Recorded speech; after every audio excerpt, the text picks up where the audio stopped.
இனியாவது நம்ம சந்தோஷமா இருக்கலாமே. நம்ம அப்பா அம்மாவுக்கு எதுவும் தெரிய வேண்டாம். நம்ம கல்யாணம் பண்ணிக்கலாமே. ஏன்னா இனி மதம் எதுவும் கிடையாது. யாரும் നമ്മളെ എതും சொல்ல മാட்டாം. ഞാനടി.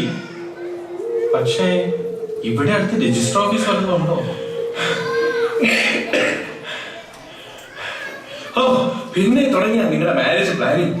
ഞാൻ വന്നത് ഒരു കാര്യം പറയാനായിരുന്നു. നിങ്ങളുടെ വീട്ടുകാര് നിങ്ങളുടെ വീട് കണ്ടുപിട്ടിയ കാര്യം അറിഞ്ഞു. അവരിപ്പോ ഇനി എത്തും. പഠിച്ചോനെ ഇനിയിപ്പോ എന്ത് ചെയ്യും?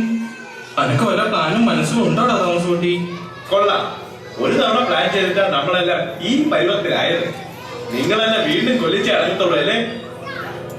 ശരിയാ നീ പറഞ്ഞത്. നമ്മൾ നമ്മുടെ അച്ഛനമ്മമാരെ ധിക്കരിച്ചതിന്റെ ഫലമാണ് ഈ കാണുന്നത്. എല്ലാവരും വിഷമിക്കുന്നു, അനുഭവിക്കുന്നു. ആർക്കും ഒരു ശാന്തിയുമില്ല. നീ എന്നെ ചൊല്ലുന്നേ? എനിക്ക് ഒന്നും മനസ്സിലാകുന്നില്ല. കൊന്നു നമ്മുടെ വീട്ടുകാർ എതിർക്കുന്നിടത്തോളം കാലം നമ്മൾ എവിടെ പോയാലും സന്തോഷം ഉണ്ടാവില്ല. ഏതായാലും ഇത്രയൊക്കെ ആയില്ലേ. ഇനി എങ്ങനെയെങ്കിലും നമ്മുടെ രണ്ട് വീട്ടുകാരെ ഒന്നിപ്പിക്കണം. എന്നാലേ എല്ലാവർക്കും ഒരു സമാധാനം. വിടമാട്ടെ, എങ്ക കുഴந்தையை நான் இனி விட்டு தர மாட்டேன். நம்ம எல்லாரும் செத்தொழிஞ்சாச்சு, எல்லாம் போயாச்சு. ஆனாலும் அந்நிய ஜாதிக்காரன் கூட நான் வாழ விட மாட்டேன். ആർക്ക് വേണം ഇങ്ങടെ കോന്തീന്?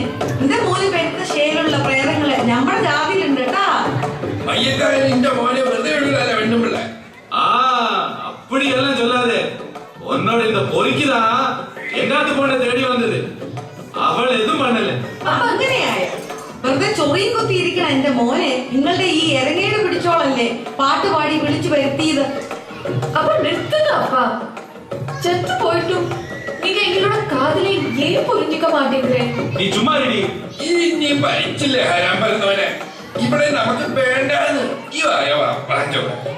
ഇല്ല പാപ്പ, എനിക്ക് എന്റെ കോമളം ഇല്ലാതെ ഒരു നിമിഷം പോലും ജീവിക്കാൻ പറ്റില്ല.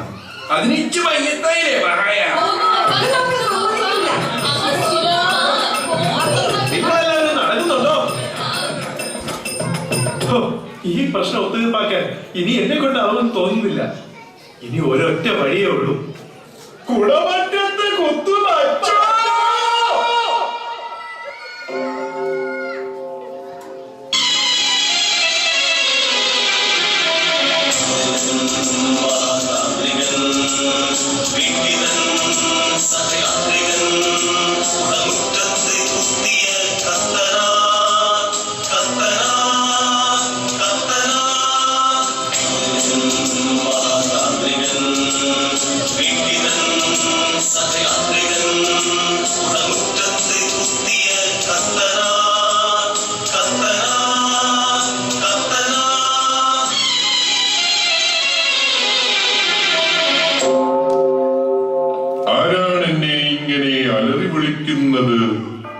ഞാനാണോ?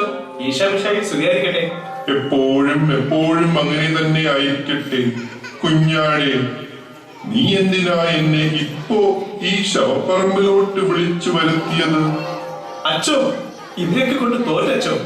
പ്രേമിക്കുന്നവരെ ഒന്നിക്കാൻ സമ്മതിക്കുന്നില്ല ഈ സുബുസ്വാമിയും ഹാജിയായും. മുസ്ലിമാണ് ഹിന്ദുവാണ് എന്ന് പറഞ്ഞ ബഹളം. അച്ഛൻ ഇത് എങ്ങനെയെങ്കിലും സോൾവ് ചെയ്യണം.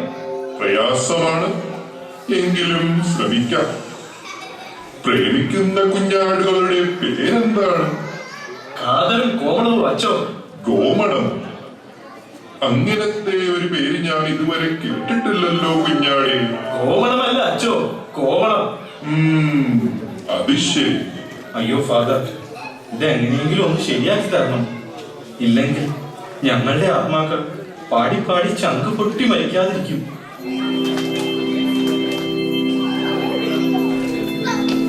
ഇരു കുടുംബങ്ങളും ഇങ്ങനെ വാശി പിടിക്കരുത്. ഒന്നില്ലെങ്കിലും നിങ്ങൾ മരിച്ച ആത്മാക്കളല്ലേ. அப்படி சொல்லாதே ஃபாதர். செத்தே போனாலும் நாங்களெல்லாம் பிராமண குடும்பமாக்கும். எங்க வீட்டுல அல்லாஹ்னெல்லாம் சொல்லக்கூடாது. കത്തനാരെ ഞങ്ങൾക്ക് ആ പള്ളിയിൽ പോയിരുന്ന് തിക്കാരി ചൊല്ലിയാ പോരെ. ഇങ്ങോട്ട് കെട്ടിയെടുത്ത് ഡയലോഗ് അടിക്കണം വല്ല കാര്യണ്ടാ. നിങ്ങൾ രണ്ടുപേരും ഒരു കാര്യം മനസ്സിലാക്കണം. രണ്ട് മതങ്ങളാണെങ്കിലും നിങ്ങൾ ഒരു ജാതിയാണ്, മനുഷ്യജാതി. നിങ്ങളുടെ മക്കൾ പരസ്പരം സ്നേഹിച്ചുകൊണ്ട് അവരും നിങ്ങളും മരിച്ചു. എന്നിട്ടും നിങ്ങൾ ആത്മാക്കളായി വാഴുന്നു. നിങ്ങൾക്ക് സ്വർഗത്തിൽ പ്രവേശനമില്ലാത്തത് എന്താ ചിന്തിക്കാത്തത്? ഈ രണ്ടാത്മാക്കളെ ഒന്നിപ്പിക്കാതെ ദൈവത്തിന് പോലും നിങ്ങളെ അങ്ങോട്ട് അംഗീകരിക്കാൻ പറ്റുന്നില്ല. നിങ്ങൾ ഇവരുടെ സ്നേഹത്തെ മനസ്സിലാക്കും, ദൈവത്തെ മനസ്സിലാക്കും. മതമേതായാലും മനുഷ്യൻ നന്നായാൽ മതി. പിന്നെ ഈ പ്രശ്നങ്ങളൊന്നും ഇവിടെ ഉണ്ടാവില്ല. അങ്ങനെ ബ്രാഹ്മണ കുടുംബവും മുസ്ലിം കുടുംബവും ഒന്നിച്ചു. എല്ലാവരും സന്തോഷിച്ചു, ആഘോഷിച്ചു. ഇതാ ഇവിടെ കോവളത്തിന്റെയും